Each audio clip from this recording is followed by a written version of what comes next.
Hi guys, it's Becky. Sorry I missed last week. I did not want to miss this week. So I'm gonna, just like usual, I'm gonna wait 5 minutes for everybody to come in, and then I'm gonna start my spiel, I suppose. So I'll go ahead and wait for everybody to show up. Hi everybody. Let me know when you get in here so I know that you're here and watching. Thank you. If you're here and you're watching, please comment. Let me know that you're here so I can give you a shout out.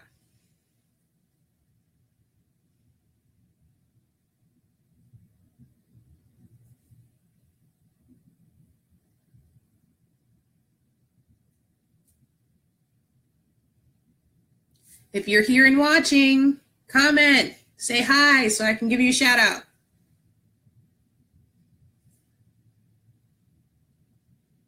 Hi, Gopal. Hi, Hector.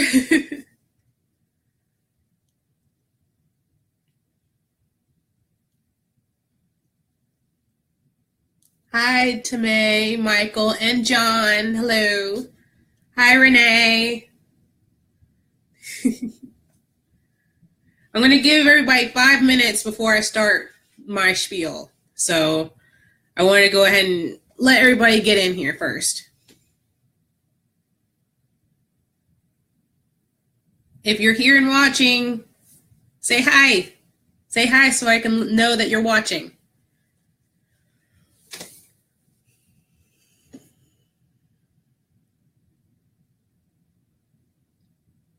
Okay, the numbers are climbing. Say hi. Say hi. Hi. Say hi so I know you're watching. I'm going to give people a couple more minutes before I start the video. Say hi if you're here. Say hi if you're watching. I'm good, actually. I started my day early. My kid is here. She's in another room. I made sure of that this time. But yeah, she got a school day. Apparently in Virginia, they see a snowflake. Everybody loses their shit. So yeah. But my kid's in another room, so it's just me. Hi, Tom. If you're here, give me a shout out so I can say hi back and know that you're watching. I'm going to give people a couple more minutes because we're about 3 minutes in. I'm going to give a couple more minutes and then we're going to go and start. I wanted to make sure that everybody's here first. Everybody that wants to watch anyway. Because I know it's difficult with people working on Wednesdays. So I try to pick a semi-decent afternoon time. It's like a lunch rant. Who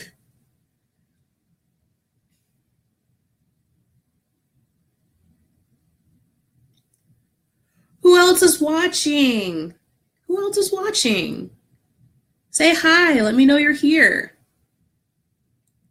If you're here and watching, give me a shout. Let me know. Give another minute, and then we're going to go ahead and start.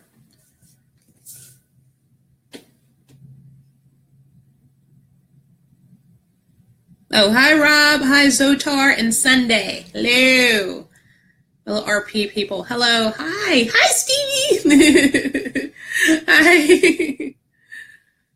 I'm guessing that's Rocco commenting as the RP page. Hi, Jack.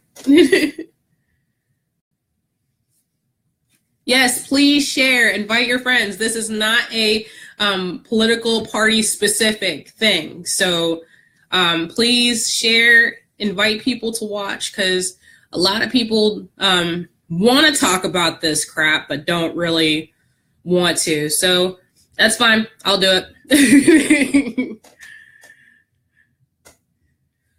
Excuse me. Okay. We're going to get started in a minute. Let me get some agua.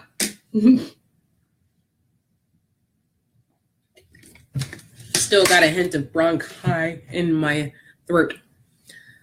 Okay.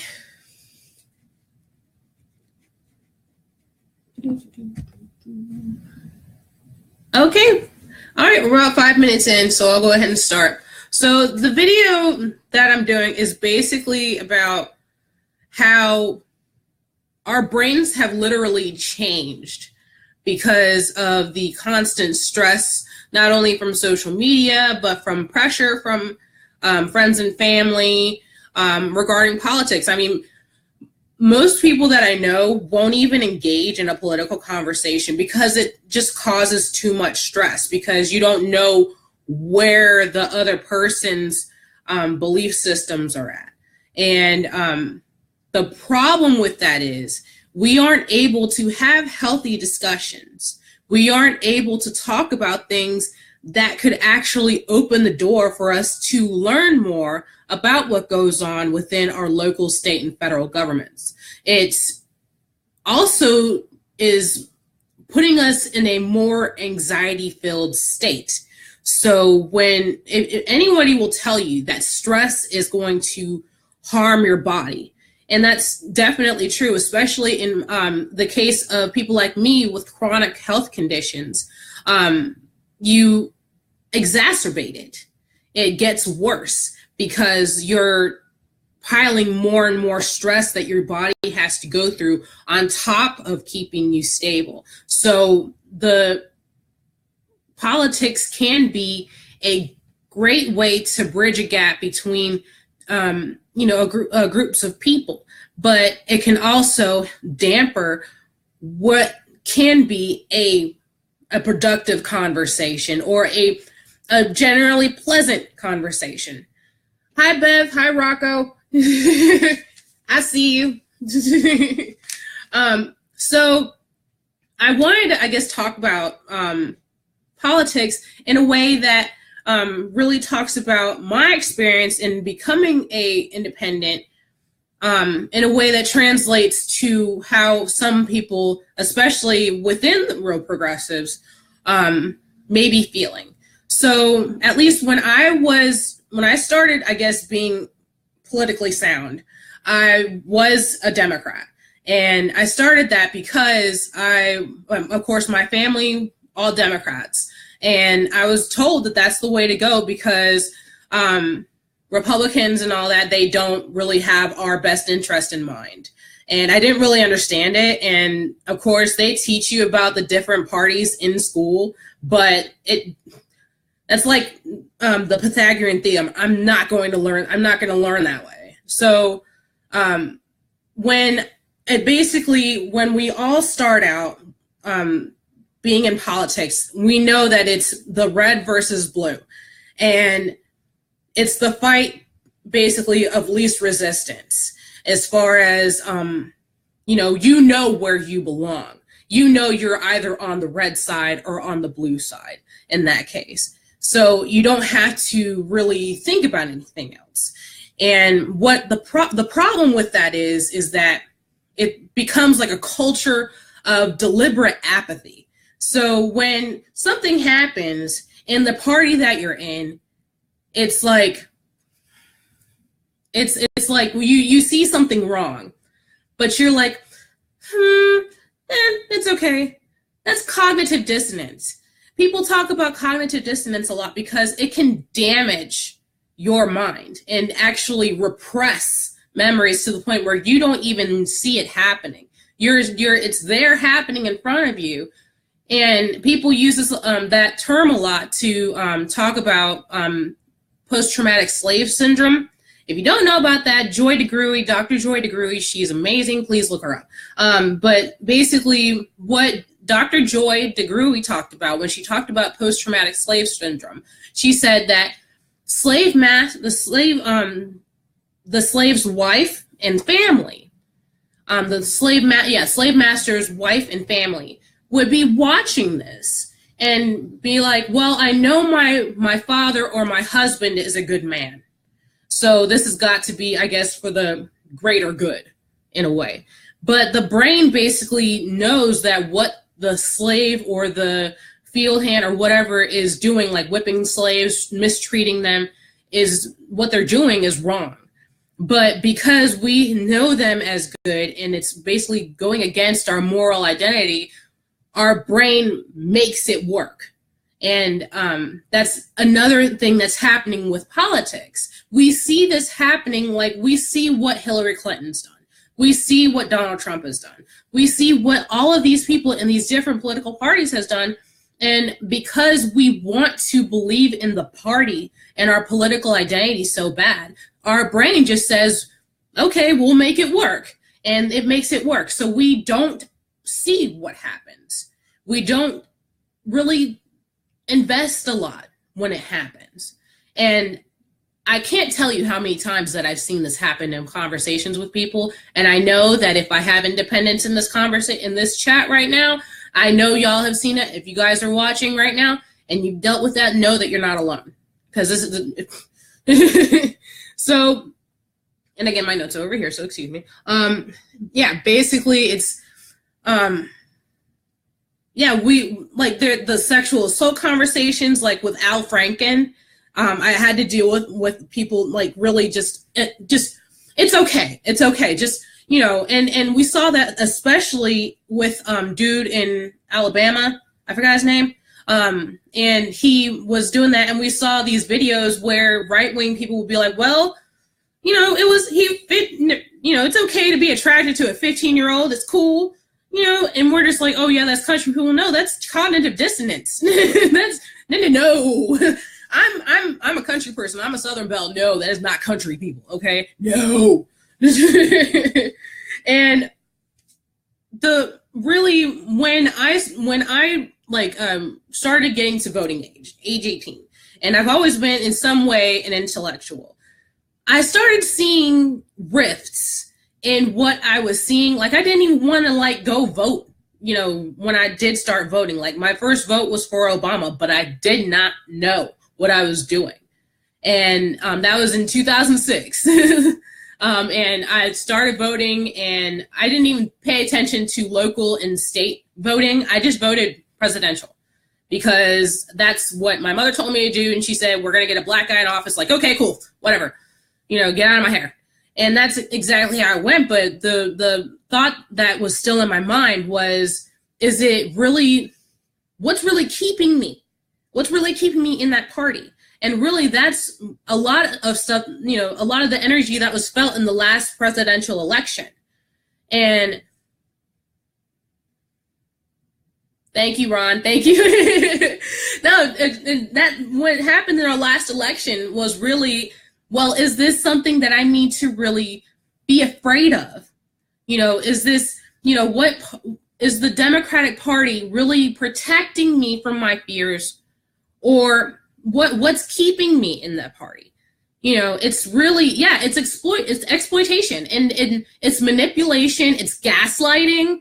You know, yeah, you want to talk about some manipulation, that's fucking gaslighting. That's textbook definition, trying to manipulate you to see something that what you're seeing in front of you is not there. What you're seeing in front of you, real life, is not there. And they're going to tell you what exactly what you're seeing, and if it's your fault, if it's not your fault, who's to blame, you know, whatever, you know, what and what we should do about it, basically, you know.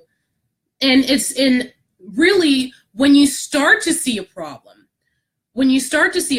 it's hurtful because you believed in it. But at the same time, you can't really blame who's projecting the propaganda when you're not educating yourself.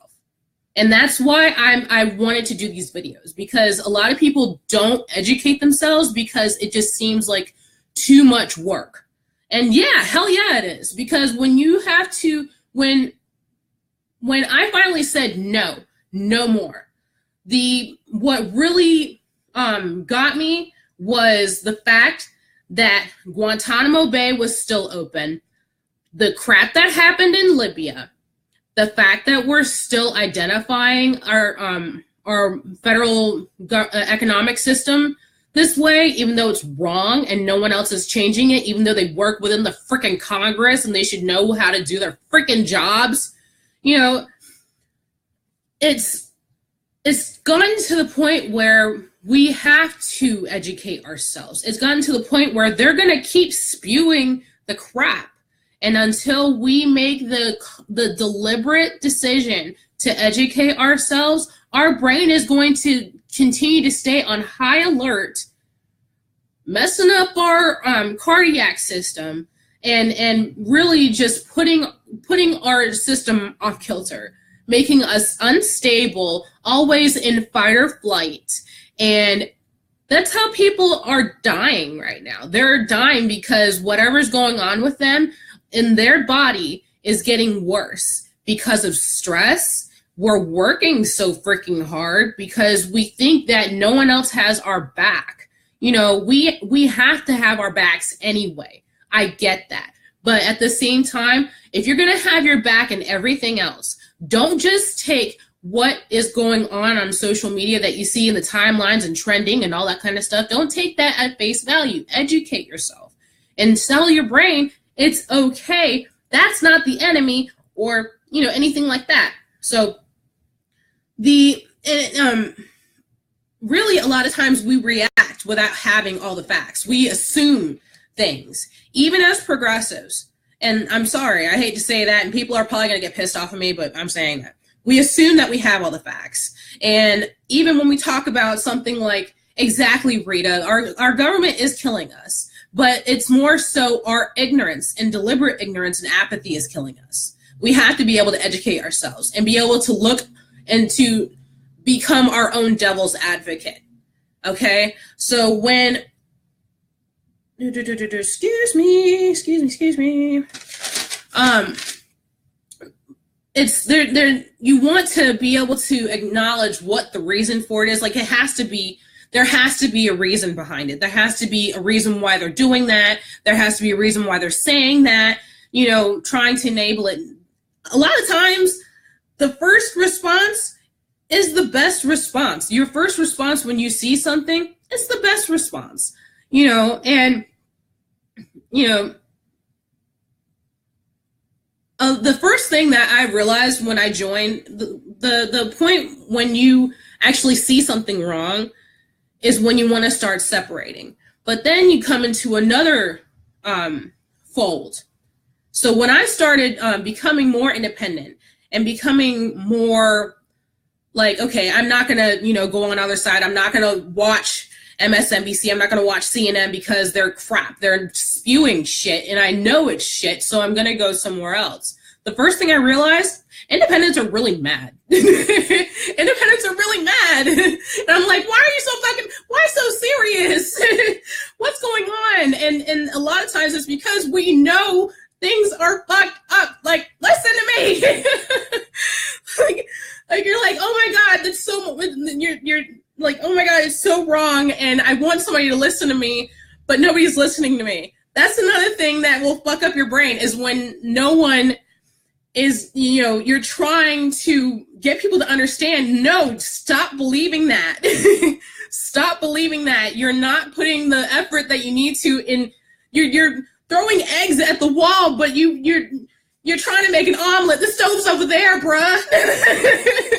So it's, and when you first go into the fold, you're like, okay, why are they so mad?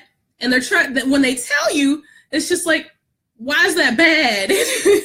I don't understand, because especially when you talk to people about MMT, they're like, I don't understand. But the best thing about being with real progressives is that there's a lot of people that are willing and able at all times to break it down for you. The other thing that really helped me out was trying to push myself. I'm already like I said, I've been an intellectual all my life. I've been the one looking up random crap all my life. I was the one when my parents got that huge dictionary. I know most late 80s kids had them big freaking dictionaries and encyclopedias in our living rooms. I was the one reading it. I was the one going through the medical dictionary part of it and looking at phobias, because that's my bread and butter. Okay, but a lot of people, when they want to learn more, or when they start to educate themselves about politics, they're like, why do I have to learn all this? Why do I have to learn all this just to not be part of the establishment. I have to learn all this stuff about Benghazi and Libya and modern economics and macroeconomics and how marketing, corporate marketing works. It's because it touches all these areas. Dude, totally. I did too. Or I looked up dirty words. I looked up dirty words in the dictionary. But anyway, but excuse me. But yeah, we have to learn all these things because they're part of it. And they're banking, putting money down to know that we will not look it up. That's what they're betting on. They're betting on us staying as complacent and apathetic as possible.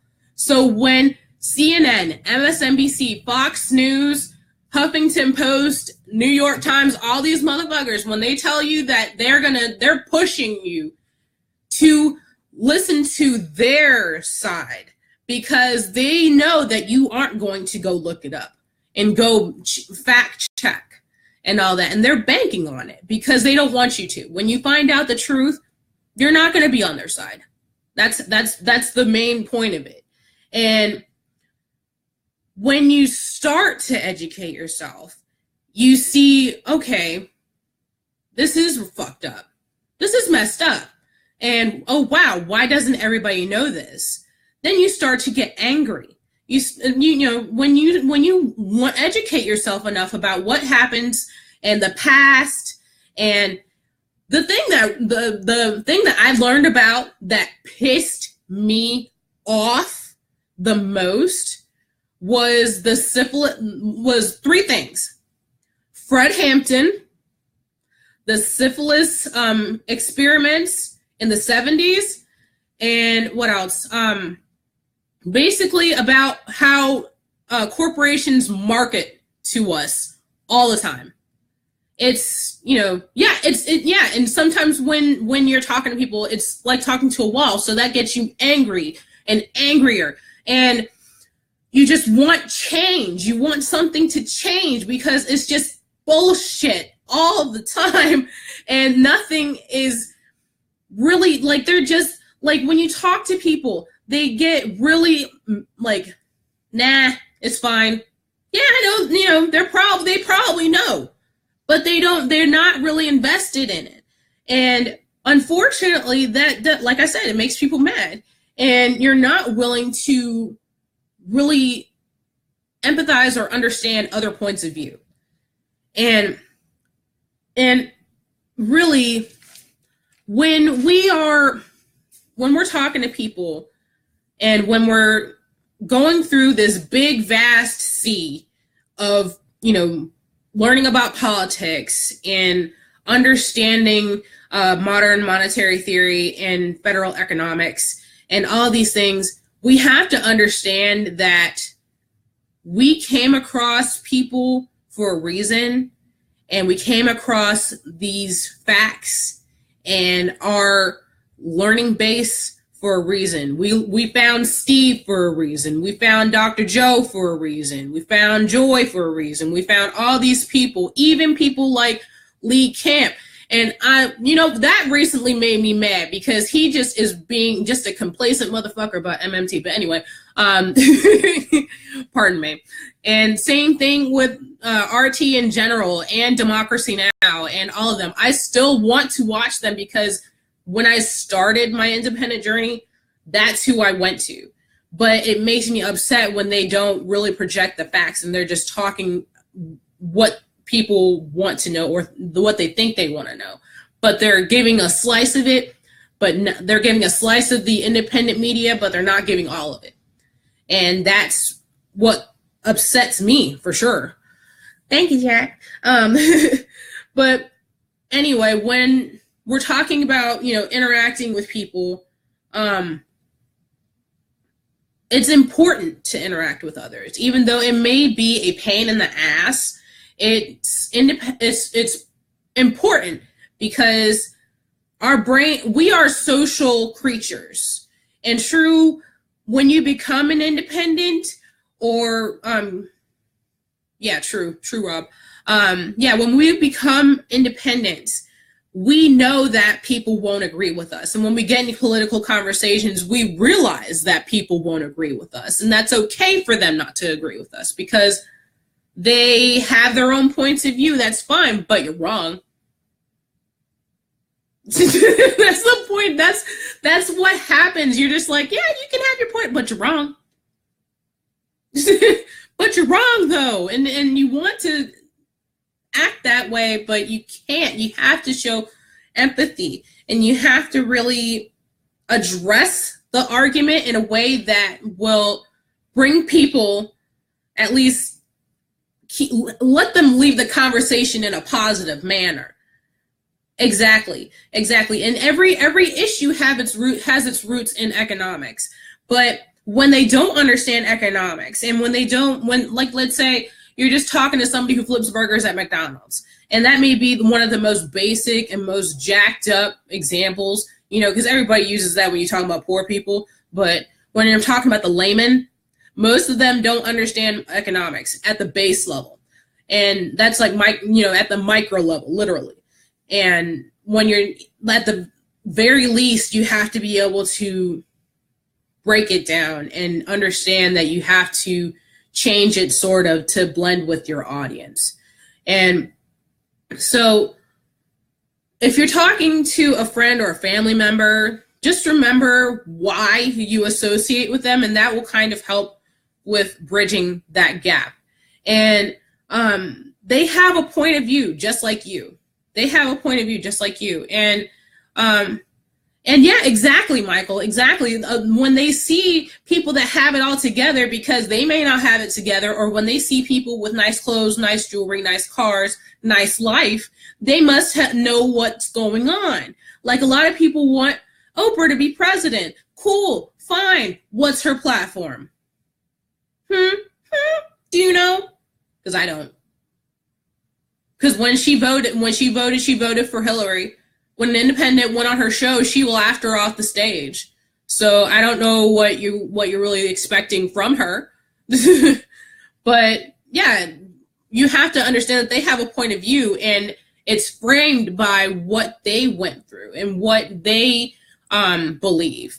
And we all have that because that brought us to where we are now.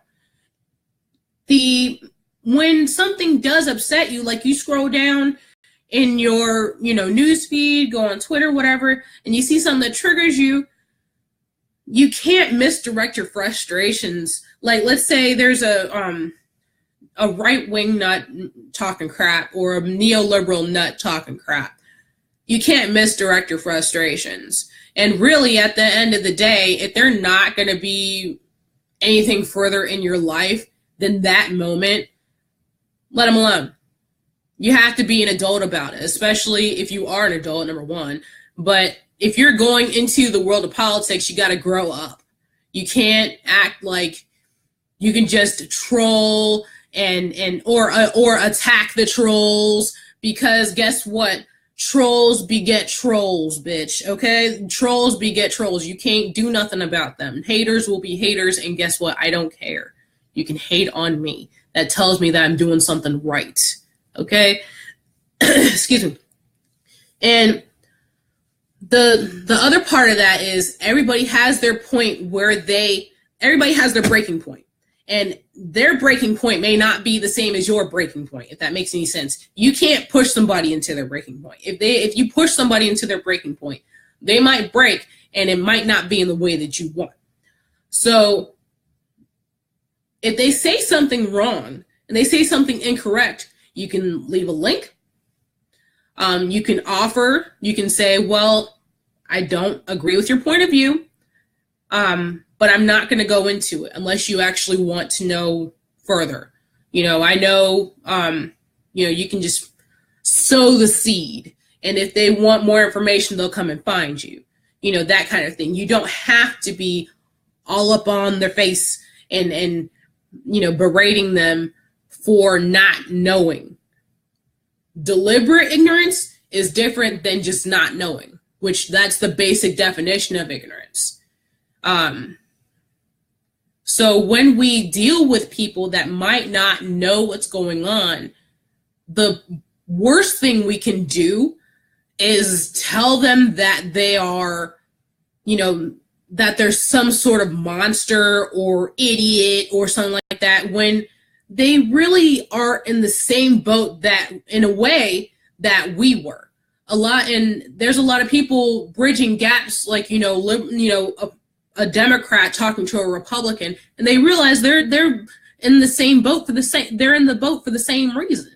They may be going to a different spot, but they're in the same boat, as far as belief systems. They want more jobs. They want better education for their child. They want better opportunities for themselves. It's the same. We all want the same, in a way, the same thing. And those that don't are crazy. And we don't want to join the crazy people. We want to be sane, or as sane as humanly possible. So the worst thing in my mind that we can do right now is divide ourselves. Because, like I said, that's exactly what they're hoping for. That's why race continues to be in every social construct. Because that's exactly what it is. It's embedded in every aspect of our social society. And the only reason why it's there is because they don't want us to address the real problem, which is classism. Classism is the problem, not racism. Because guess what? There are poor white people that deal with the same thing. Okay? And you can say, oh, that's the Becky that's coming out. No. Look it up. Okay? There are things that happened because they wanted to isolate the poor people, and because they didn't want us to actually come together. After, right before Jim Crow happened, the only thing that happened was that the seeds started to get sowed about these rumors and lies about Black people. And they were screamed at in church that a Black man was going to come to your house in the middle of the night and rape your baby girl. Like, how? Why?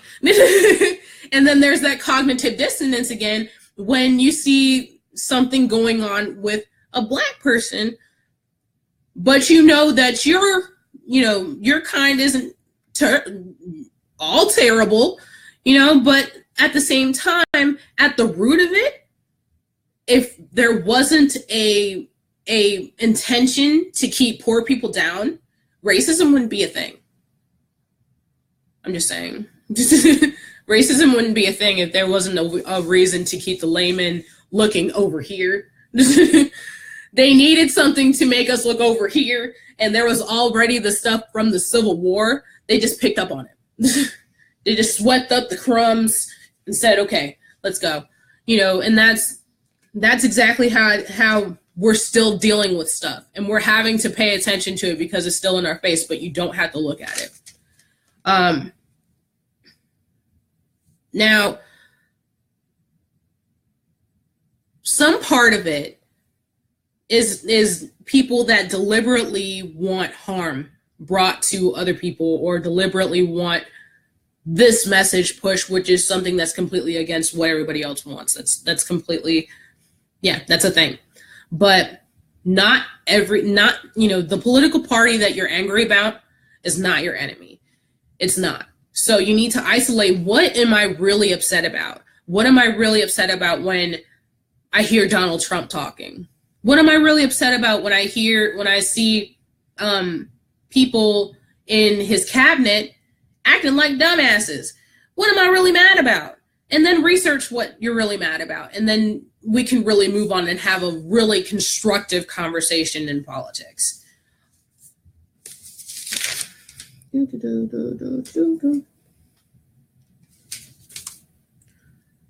So when we talk about mental health, we're trying to keep our minds able to function at normal levels. So, give me a second. So when we look at a political party, lately it's being talked about like a religion. It's like Catholicism or evangelicals or something like that. It's hold on a moment. Not right now. I'll come get you later. Sorry, that's a little one. Really, it's, and people say that insanity is doing the same thing over and over and over and expecting a different result. No. I actually pulled up the definition of insanity for this video. Give me a second. Let me see if I can find it. Yep. Unsoundness of mind, or the lack of ability to understand, that prevents one from having the mental capacity to enter a particular relationship, status, or transaction.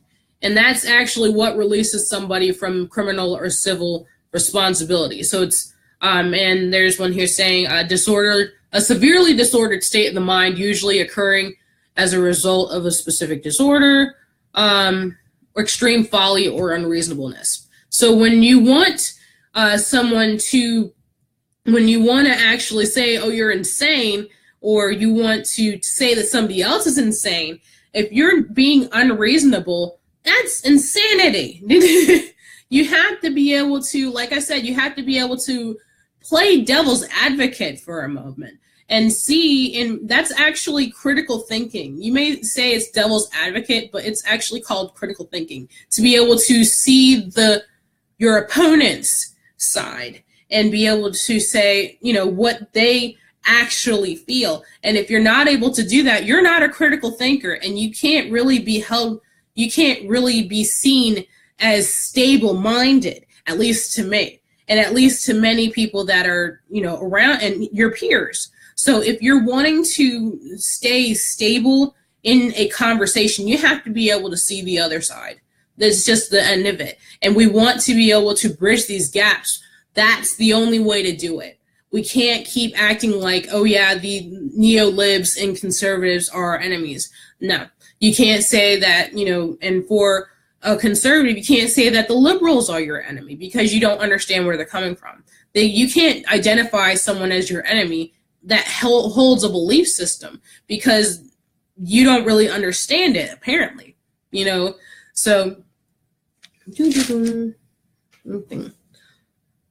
so when I talk about politics a lot, and I see people that have these closed-minded things going on, it reminds me of, and it's probably going to be the last bit of my video, so I'm going to end on this point, and talk about Plato's allegory, the cave, where there are three people in the cave, in a cage, they're in a cage, and two of them are just sitting there, just peach keen. Don't know why you're in the cage. Hey, you're in there. You woke up in there. I'm fine. I'm good. Somebody comes around, gives you 3 square meals a day, lets you wash up. But one guy, the other guy, the third guy, is like, I see a light outside the cave. I see a light over there. What's over there? Ask the people in the cage. Fuck if I know. I'm over here. I'm good. What? Better leave me alone. So the guy that wants to see the light tries to open the door. Has thought for however long that they've been in the cage, that the door was locked. But when they went to go to the cage door, the person says, no, don't go there, because there's bad stuff outside the cave. Well, why are we in here? I don't know. I don't know why we're in here, but you don't need to be going outside the cave, because there's bad things out there that are gonna eat you. Like, okay, all right, I'll sit here for a little longer. Waits there for a little longer. Just keeps looking at the light, though. I don't see anything moving in front of that light. No, man, you just gotta wait. They're bringing beef stroganoff later. You're good. You're good. Just sit down. It's cool. You don't have to go out there. Eventually, it gets too much. And the third man gets up, goes to the cage door, opens it. The other two are not paying attention. The other guy walks out to the cave entrance. Of course, carefully, bracingly. Go a little closer. Go a little closer. Ain't no lava. Ain't no dragon. Nothing. Goes out. Goes to the edge. Goes to the door. Okay. Okay, nothing. Goes out. There's nothing. Nothing wrong. That's what we deal with every day as independents. Then at the end of the allegory, the third man returns. Says, there's sunshine out there, there's fresh berries, fruits, it's beautiful out there. You guys gotta come out here and see. But the cage, they're still in the cage. Why are you still in the cage? What are you talking about? Fruit?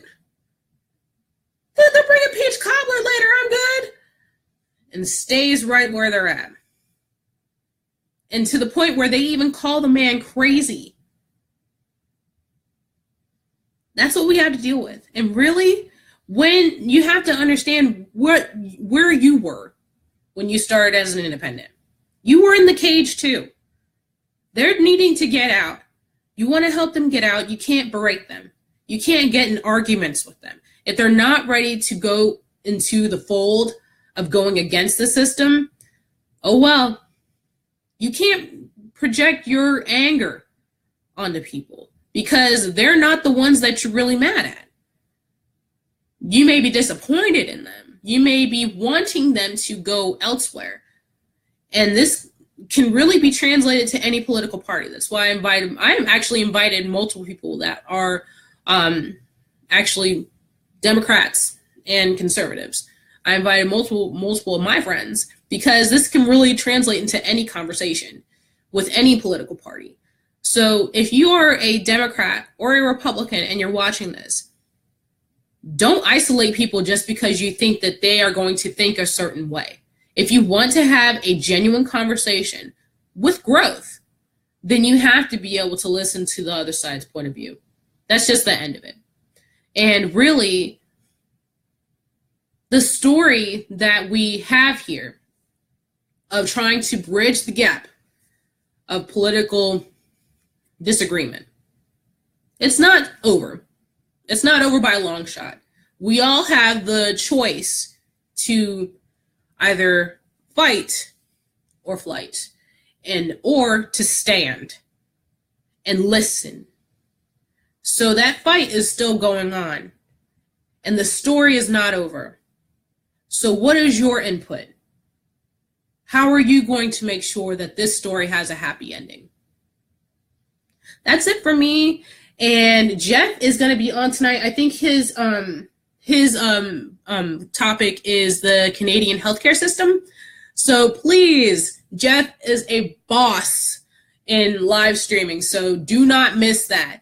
And you guys are awesome. And I hope that you guys have a great day. If you're out in the snow,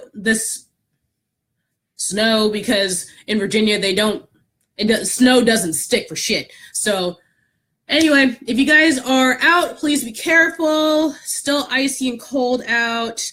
I'm going to go and check on my little one. But if you guys have any comments, please leave them. If you guys have any ideas for another video that I can do, please message me or just comment in the area. And you guys rock.